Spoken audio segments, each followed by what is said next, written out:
ብግነትን ኢንፍላሜሽን በፍጥነት የሚቀንሰው ተአምረኛው ምግብ እርድን እንዴት በትክክል እንጠቀም? ሰላም ጤና ይስጥልኝ። እንኳን ወደ ቻናላችን በሰላም መጣችሁ። ዛሬ ይዘንላችሁ የመጣነው ርዕስ ምናልባትም የብዙዎቻችሁን የጤና ታሪክ የሚቀይር ነው። እስኪ አንድ ጥያቄ ልጠይቃችሁ። ያለምንም ምክንያት ድካም ይሰማችኋል? የመገጣጠሚያ ህመም፣ የጀርባ ህመም ወይም የቆዳ መቆጣት ያስቸግራችኋል? ወይስ ክብደት ለመቀነስ ሞክረዋል ሳታብሏችኋል? እንግዲያውስ ችግሩ እናንተ ጋር አይደለም። ችግሩ በሰውነታችሁ ውስጥ በጸጥታ እየተቀጣጠለ ያለው ብግነት ወይም በእንግሊዝኛው ኢንፍላሜሽን ነው። ብግነት የዘመናችን ድምፅ አልባው ገዳይ ተብሎ ይጠራል። ለስኳር ህመም፣ ለካንሰር፣ ለልብ በሽታ እና ለአእምሮ መጃጀት አልዛይመርስ ዋናው መንስኤ ይህ ብግነት ነው። ግን አይጨነቁ፣ ተፈጥሮ መድኃኒቱን አልነፈገችንም። ዛሬ የምናወራው ስለ አንድ ተአምረኛ ቅመም ነው። ይህ ቅመም በኩሽናችሁ ውስጥ ይገኛል። ነገር ግን አብዛኞቻችን እንደ ምግብ ማጣፈጫ እንጂ እንደ መድኃኒት አንጠቀምበትም። እርሱም እርድ ተርመሪክ ነው። ነገር ግን ተጠንቀቁ፣ እርድን ዝም ብሎ በውሃ በጥብጦ ወይም በወጥ ውስጥ ጨምሮ መብላት ብቻውን ለውጥ አያመጣም። እርድን ስንጠቀም የግድ አብሮ መካተት ያለባቸው ሌሎች ነገሮች አሉ። እነሱን ካልጨመርን ጥቅሙን እናባክነዋለን። ዛሬ እርድን እንዴት ለብግነት ማጥፊያነት እንደምንጠቀም፣ ከምን ጋር ቀላቅለን እንደምንወስድ እና ሳይንሳዊ ምስጢሩን ከኤ እስከ ዜድ አብራርቼ እነግራችኋለሁ። ይህን ቪዲዮ እስከ መጨረሻው ከተከታተላችሁ ለጤናችሁ ትልቅ ውለታ ትውላላችሁ። ብግነት ኢንፍላሜሽን ምንድን ነው? ወደ መፍትሄው ከመሄዳችን በፊት መጀመሪያ ጠላታችንን እንወቅ። ብግነት ወይም ኢንፍላሜሽን ምንድን ነው? ቀለል አድርጌ ልንገራችሁ። ብግነት ማለት የሰውነታችን የከላካይ ሰራዊት ወይም ኢሚዩን ሲስተም አደጋ ሲያጋጥመው የሚሰጠው ምላሽ ነው። ለምሳሌ እጃችሁ ቢላ ቢቆርጣችሁ ቦታው ይቀላል፣ ያብጣል፣ እንዲሁም ይሞቃል። ይህ አጣዳፊ ብግነት አኪዩት ኢንፍላሜሽን ይባላል። ይህ ለጤናችን ጠቃሚ ነው፣ ምክንያቱም ሰውነታችን ቁስሉን እያዳነ እና ባክቴሪያዎችን እየገደለ መሆኑን ያሳያል። ነገር ግን ዋናው ችግር እዚህ ጋር አይደለም። ዋናው ችግር ስር ሰደድ ብግነት የሚባለው ነው። ይህ ማለት በሰውነታችሁ ውስጥ ቁስል ሳይኖር የሰውነታችሁ የከላካይ ሰራዊት በስህተት የራሳችሁን ሴሎች ሲያጠቃ ማለት ነው። ይህ ሂደት ለወራት ወይም ለዓመታት ሊቆይ ይችላል። ልክ እንደ ውስጣዊ እሳት ሰውነታችሁን ቀስ በቀስ ያቃጥለዋል። ይህ አይነቱ ብግነት በምን ይመጣል? በምንበላው የተመረዘ ምግብ፣ ስኳር፣ ዘይት፣ የፋብሪካ ምግቦች፣ ጭንቀት፣ የአካል ብቃት እንቅስቃሴ አለማድረግ፣ የአካላዊ ብክለት። ይህ ስር ሰደድ ብግነት ነው እንግዲህ ለደም ግፊት፣ ለስኳር፣ ለካንሰር እና ለመገጣጠሚያ ህመም የሚዳረገን። ታዲያ ይህንን እሳት እንዴት እናጠፋው? እዚህ ጋር ነው ወርቃማው ቅመም እርድ የሚመጣው። እርድና ኩርኩሚን።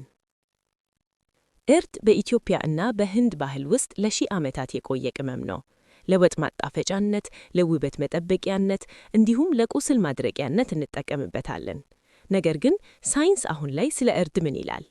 የእርድን ተአምረኛ መፈወስ አቅም የሚሰጠው በውስጡ የያዘው ኩርኩሚን ተባለ ውህድ ነው። እርድ ይጨል ቀለሙን ከዚህ ውህድ ይገናል። ጥናቶች እንደሚያሳዩት ከሆነ ኩርኩሚን በዓለማችን ላይ ካሉ ጠንካራ የተፈጥሮ ጸንተ ብግነት አንቲ ኢንፍላማቶሪ ውህዶች ውስጥ አንደኛውና ዋነኛው ነው። እንዲያውም አንዳንድ ጥናቶች እርድን በፋርማሲ ከሚሸጡ የህመም ማስታገሻ እና የብግነት መድኃኒቶች እንደ አይቡፕሮfen እና አስፕሪን ጋር አወዳድረውታል። ውጤቱስ ምን ሆነ? እርድ ብዙዎቹን መድኃኒቶች ያህል ወይም በላቀ ሁኔታ ህመምን ሲቀንስ፣ እነዛ መድኃኒቶች የሚያስከትሉት ጎንያው ጉዳት ግን በእርድ ላይ አይታይም። ኩርኩሚን እንዴት ነው የሚሰራው? በሰውነታችን ውስጥ ለብግነት ምክንያት የሆነ አንድ ሞለኪውል አለ። ስሙም NF-B ይባላል። ይህ ሞለኪውል ወደ ሴሎቻችን ኒውክሊየስ ውስጥ መግባትና ለብግነት የሚፈጥሩ ጂኖችን ወይም ጂንስ ያናጋል። ኩርኩሚን የሚያደርገው ምንድን ነው? ይህንን NF-B የተባለ አደገኛ ሞለኪውል ጉዞ ይገታል። በአጭር አማርኛ እርድ የብግነትን መንስኤ ከስሩ ነው የሚያደርገው። የእርድ 10 አስደናቂ የጤና ጥቅሞች። እርድ ብግነትን ከመቀነስ ውጪ ለሰውነታችን ምን ይሰጣል? ጥቅሞቹ እጅግ ብዙ ናቸው። ዋና ዋናዎቹን 10ን እንመልከት። 1. የመገጣጠሚያ ህመምን ያስታግሳል። በተለይ ሩማቶይድ አርትራይቲስ ላለባቸው ሰዎች እርድ ፍቱን መድኃኒት ነው። መገጣጠሚያ ላይ ያለውን እባብትና ህመምን በመቀነስ እንቅስቃሴውን ያቀላፍጣል። 2. የአእምሮ ጤናን ያሻግራል። እርድ በጭንቅላታችን ውስጥ BDNF የተባለውን ሆርሞን ይጨምራል። ይህ ሆርሞን አዳዲስ የጭንቅላት ሴሎች እንዲፈጠሩ ያደርጋል። በዚህም ምክንያት ማስታወሻ ችሎታን ያዳብራል፣ እንዲሁም ከአልዛይመር በሽታ ይጠብቃል። 3. የልብ ጤናን ያሻግራል። እርድ የደም ስሮቻችንን ውስጣዊ ግዲ ኤንዶቴሊየም ጤንነትን ይጠብቃል። የደም ስር መቃበትንና የደም መርጋትን በመከላከል ለልብ ድካም እንዳንዳረግ ያደርጋል። 4. ካንሰርን ይከለክላል እንዲሁም ይዋጋል። ይህ በጣም አስገራሚው ክፍል ነው። በላብራቶሪ ውስጥ በተደረጉ ጥናቶች ኩርኩሚን የካንሰር ሴሎችን መራባት አቅም እንደሚቀንስ ተረድቷል።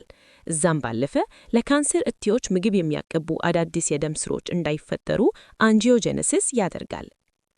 5. ድብረትና ጭንቀትን ዲፕሬሽን ይቀንሳል። አንዳንዶች እርድን የተፈጥሮ ዘንተ ድብረት መድኃኒት ይሉታል። ሴሮቶኒንና ዶፓሚን የተባሉትን የደስታ ሆርሞኖች በጭንቅላታችን ውስጥ እንዲጨምሩ ያደርጋል። 6. እርጃንን ይከለክላል። ብግነትና ኦክሲዴሽን ሰውነቶቻችን ቶሎ እንዲያረጁ የሚያደርጉ ነገሮች ናቸው። እርድ ሁሉንም ስለሚዋጋ ቆዳችን ወጣት ሆኖ እንዲቆይና የውስጥ አባላታችን እንዳያረጁ ያደርጋል። 7. የጉበት ጤና ይጠብቃል። ጉበታችን ከመርዝ የምንጸዳበት ወንፊት ነው። እርድ ጉበት በስብ እንዳይወፈርና ስራውን በአግባቡ እንዲወጣ ያግዛል። 8. ለስኳር ህመሞቹ የደም ስኳር መጠንን ለማስተካከልና ኢንሱሊን በሰውነታችን ውስጥ በአግባቡ እንዲሰራ ያደርጋል። 9. ለምግብ መፈጨት የሆድ መንፋትን ይቀንሳል፣ የምግብ መፈጨት ሂደቱን ያፋጥናል። የእርድ ትልቁ ችግርና መፍትሄው ወሳኙ ነጥብ እዚህ ጋር በጥሞና ተከታተሉኝ። አብዛኛው ሰው እርድን ይጠቀማል፣ ግን ለውጥ አያገኝም። ለምን? ምክንያቱም እርድ ወይም በውስጡ ያለው ኩርኩሚን በሰውነታችን ውስጥ በቀላሉ የመዋሃድ አብሶርብ የመደረግ አቅሙ በጣም ደካማ ነው። እርድን ብቻውን ብትውጡት ወደ ደማችሁ ሳይገባ በሽንት ወይም በሰገራ መልክ ይወገዳል። ይህ ማለት ጥቅሙን አታገኙትም ማለት ነው። ታዲያ መፍትሄው ምንድን ነው? ሳይንቲስቶች ሁለት ቀላል መፍትሄዎችን አግኝተዋል። መፍትሄ 1 ቁንዶ በርበሬ ብላክ ፔፐር። ቁንዶ በርበሬ ውስጥ ፓይፐሪን የሚባል ንጥረ ነገር አለ። እርድን ከቁንዶ በርበሬ ጋር ቀላቅለን ስንወስድ የሰውነታችን እርድን የመጦጦ ወይም የመቀበል አቅም በ2000% ወይም 2000% ይጨምራል። አስቡት፣ ትንሽ ቁንዶ በርበሬ በመጨመር ብቻ የእርዱን ጥቅም በ20 እጥፍ ማሳደግ ትችላላችሁ። ስለዚህ ሁሌም እርዱን ስትጠቀሙ ጥቂት ቁንዶ በርበሬ መጨመር እንዳትረሱ። መፍትሄ 2 ጤናማ ስብ ሄልዲ ፋት። እርድ በስብ ውስጥ የሚሟማ ፋት ሶሉብል ምግብ ነው። በውሃ ብቻ አይሟማም። ስለዚህ እርድን ስትወስዱ ከጤናማ ዘይቶች ጋር አብሮ መሆን አለበት። ለምሳሌ ከወይራ ዘይት ጋር፣ ከኮኮናት ዘይት ጋር፣ ከአቮካዶ ጋር ወይም ከወተት ጋር። ስለዚህ ቀመሩ ይሄ ነው። እርድ በመደመር ቁንዶ በርበሬ በመደመር ጤናማ ስብ እኩል ይሆናል ብግነት አጥፊ መድኃኒት። እርድን እንዴት እናዘጋጅ? ሬሲፒስ። አሁን ወደ ተግባር እንግባ። እርድን በየቀኑ እንዴት መጠቀም እንችላለን? 2 ምርጥ አዘገጃጀቶችን ላካፍላችሁ። 1 የወርቅ ወተት ጎልደን ሚልክ ለእንቅልፍና ለብግነት። ይህ መጠጥ ከመተኛታችሁ በፊት ብትወስዱት ለሰውነታችሁ እረፍት ይሰጣል፣ ህመምን ይቀንሳል። የሚያስፈልጉ ነገሮች 1 ኩባያ ወተት፣ የላ ወተት፣ የአልመንድ ወይም የኮኮናት ወተት፣ 1 የሻይ ማንኪያ የእርድ ዱቄት፣ ግማሽ የሻይ ማንኪያ ዝንጅብል የተፈጨ፣ ሩብ የሻይ ማንኪያ ቀረፋ፣ ቁንተር ትንሽ ቁንዶ በርበሬ፣ ይህ እንዳይረሳ፣ 1 የሻይ ማንኪያ ማር ለጣዕም፣ 1 የሻይ ማንኪያ የኮኮናት ዘይት ወይም ቅቤ። አዘገጃጀት ወተቱንና ቅመሞቹን ድስት ላይ አድርጎ ለ10 ደቂቃ ያህል ማፍላት። ማሩን መጨረሻ ላይ ብትጨምሩት ይመረጣል። ይህ መጠጥ ጣፋጭ ብቻ ሳይሆን ለሰውነት ፈውስ ነው። 2 የእርድ ሻይ ቱርሜሪክ ቲ ለጠዋት መነቃቂያ። ሙቅ ውሃ፣ ግማሽ የሻይ ማንኪያ እርድ፣ ሎሚ፣ ትንሽ ቁንዶ በርበሬ፣ ማር። ይህንን ጠዋት በባዶ ሆድ መጠጣት ቀኑን በጉልበት እንድትጀምሩና የሆድ ዕቃችሁ እንዲጸዳ ይረዳል። መጠንቀቅ ያለብን ነገሮች እርድ ተፈጥሯዊ ቢሆንም ለሁሉም ሰው ተስማሚ ላይሆን ይችላል። አንዳንድ ጥንቃቄዎች ያስፈልጉናል።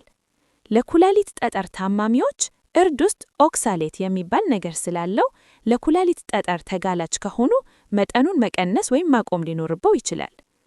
የደም ማቅጠኛ መድኃኒት ለሚወስዱ እርድ በተፈጥሮ ደምን ያቀጥናል።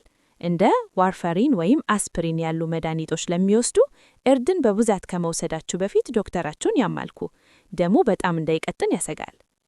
ለቀዶ ተቀዶ ተብሎ የተቀጠረ ሰው ቀዶ ተቀዶ ካለባችሁ ከ2 ሳምንት በፊት እርድ መውሰድ ማቆም አለባችሁ፣ ምክንያቱም ደም እንዳይፈስ ያሰጋል። የብረት እጥረት አይረን ዲፊሸንሲ እርድ በብዛት ሲወሰድ ሰውነታችን አይረን ወይም ብረት እንዳይመጦጥ ያግዳል። ስለዚህ የደም ማነስ ካለባችሁ ከምግብ ጋር ሳይሆን ለብቻውን ወይም በመጠኑ መጠቀም ይመከራል። ውድ የቻናላችን ቤተሰቦች ዛሬ ብዙ ነገር እንደተማራችሁ ተስፋ አደርጋለሁ። እርድ ወይም ቱርመሪክ እግዚአብሔር ከሰጠን ድንቅ ተፈጥሮ ስጦታዎች አንዱ ነው። ብግነትን በመቀነስ ህመምን በማስታገስ እና ጤናችንን በመጠበቅ ረገድ ወደር የለውም። ነገር ግን ዋናውን ምስጢር እንዳትረሱ፣ እርድን ተጠቀሙ። ውጤታማ እንዲሆን ቁንዶ በርበሬ ጨምሩበት። ከጤናማ ዘይት ጋር አዋህዱት። ይህንን ቀላል ለውጥ በህይወታችሁ በማምጣት ብቻ ከህመም ነፃ የሆነና ጉልበት የተሞላበት ህይወት መምራት ትችላላችሁ።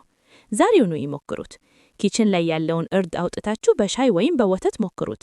ለውጡን በሳምንታት ታዩታላችሁ። ይህ ቪዲዮ ጠቃሚ ሆኖ ካገኛችሁት ለሌሎችም እንዲደርስ ላይክ እና ሼር ማድረጉን አይርሱ። ስለ ጤናና አመጋገብ የምንለቀው ቪዲዮዎች በፍጥነት እንዲደርሳችሁ ሰብስክራይብ አድርጋችሁ የደውል ምልክቷን ተጫኑ። እናንተስ እርድን እንዴት መጠቀም ትወዳላችሁ? ወይስ ዛሬ ነው ጥቅሙን ያወቃችሁት? ኮሜንት ላይ ያሳውቁኝ። እስካሁን አብራችሁኝ ስለቆያችሁ ከልብ አመሰግናለሁ። ጤና ይስጥልኝ።